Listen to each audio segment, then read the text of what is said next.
Hello student, कैसे हैं आप? आई होप कि आप सब बहुत अच्छे होंगे।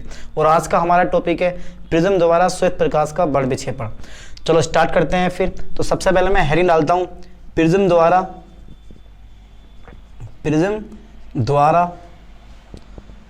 श्वेत प्रकाश का बड़ विक्षेपण। ठीक, सबसे पहले बनाते हैं एक चित्र। यह है प्रिज्म ABC। इस पे मैं गुजारता हूं श्वेत प्रकाश।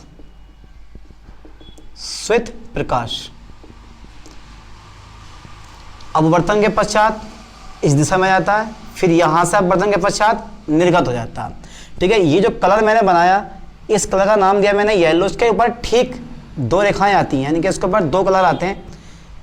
ये आता है आपका ऑरेंज, फिर उसके ऊपर आता है रेड, ठीक इसके नीचे आता है ग्रीन जी। अब इसके नीचे तीन कलर बचते हैं, क्योंकि 7 रंगों में डिवाइड होता है।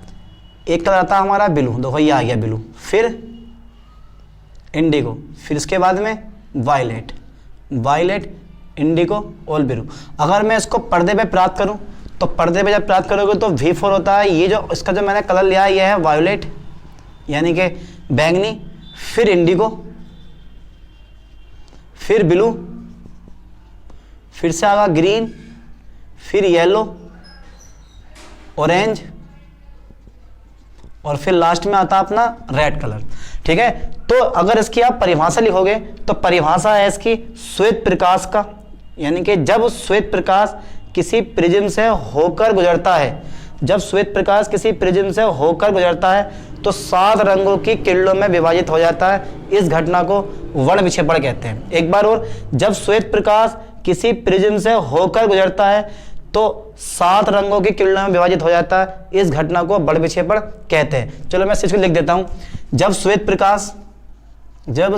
प्रकाश किसी प्रिज्म से होकर गुजरता है, से होकर गुजरता है, तो 7 रंगों की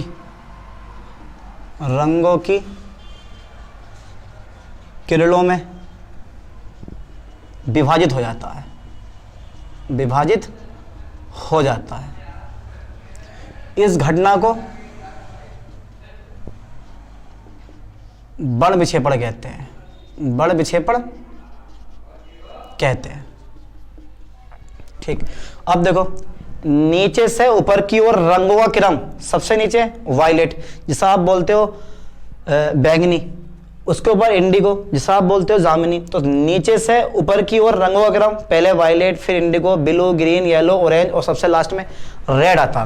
ठीक है, तो नीचे से ऊपर की ओर मैं यहां लिख दे रहा हूं रंगों का क्रम। देखते हैं रंगों का क्रम कौन सा आता है। तो नीचे से ऊपर की ओर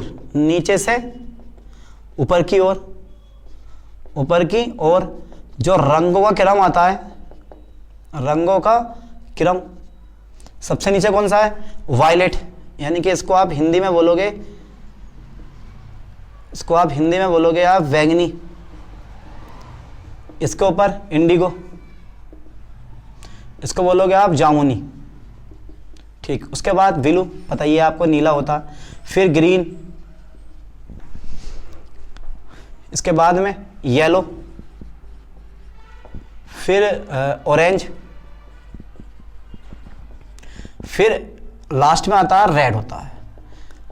अब इसे याद करने का एक तरीका आता है, इसे बिबग्योर, BIVGYOR, इसे बिबग्योर से याद रखा जाता है। ठीक, रखा जाता। चलो इसका कारण देख लेते हैं एक बार कि बड़ विक्षेपण का कारण क्या होगा। ठीक, चलो मैं देखता हूं एक बार कारण क्या इसका रियलिटी में कारण है। तो कारण ये होता है, देखो, कारण ये होता है कि निर्वातीय वायु में प्रकाश की चाल होती है 3 × 10⁸ मीटर पर सेकेंड। ये सबको याद होना चाहिए। निर्वातीय वायु में प्रकाश की चाल 3 × 10⁸ मीटर पर सेकेंड होती है। तो कहने का मतलब एक छोटा सा हिंट से, यानी कि पदार्थिक माध्यम, जैसे कांच मैंने ले लिया, कांच में प्रत्येक रंग की चाल, प्रत्येक रंग की चाल समान, प्रत्येक रंग की चाल भिन्न भिन्न होती है, भिन्न होती है, प्रत्येक रंग की चाल भिन्न भिन्न होती है, जिस कारण बल विक्षेपण होता है,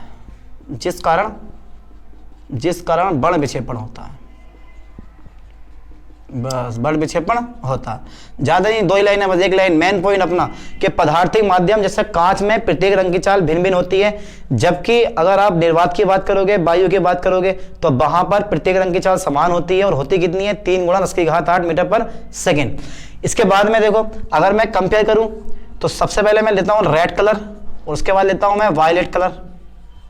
ठीक, रेड में अगर बात करूं मैं स्पीड की, अगर मैं चाल की बात करूं तो चाल जो है सबसे अधिक होती है लाल रंग की, लाल रंग की चाल सबसे अधिक होती है, सबसे अधिक। ठीक, और बैंगनी रंग की चाल सबसे कम होती है, सबसे कम होती है। अगर आप बात करोगे अपवर्तनांक की तो भाई जब चाल सबसे अधिक है यानी कि लाल रंग की चाल सबसे अधिक है जिसकी वजह से ये सबसे कम झुका है, लेकिन बैंगनी रंग की चाल सबसे कम है जिसके कारण ये आधार की ओर सबसे ज्यादा झुका है। ठीक है, तो लाल रंग का अपवर्तनांक सबसे कम होता है अकॉर्डिंग टू द फॉर्मूला, यानी कि n बराबर C/V। अगर चाल अधिक है तो अपवर्तनांक कैसा हो जाएगा, कम हो जाएगा। तो इसका जो अपवर्तनांक होता है वो सभी रंगों में सबसे कम होता है, क्योंकि चाल सबसे अधिक है ना भाई। अगर चाल सबसे अधिक है तो अपवर्तनांक कम हो जाएगा। ऐसे ही है, जब चाल कम है तो इसका अपवर्तनांक सबसे अधिक हो जाएगा, सबसे अधिक। अब अगर मैं आगे की बात करूं, चाल हो गया, अपवर्तनांक हो गया, विचलन कोण की बात कर लेते हैं एक बार।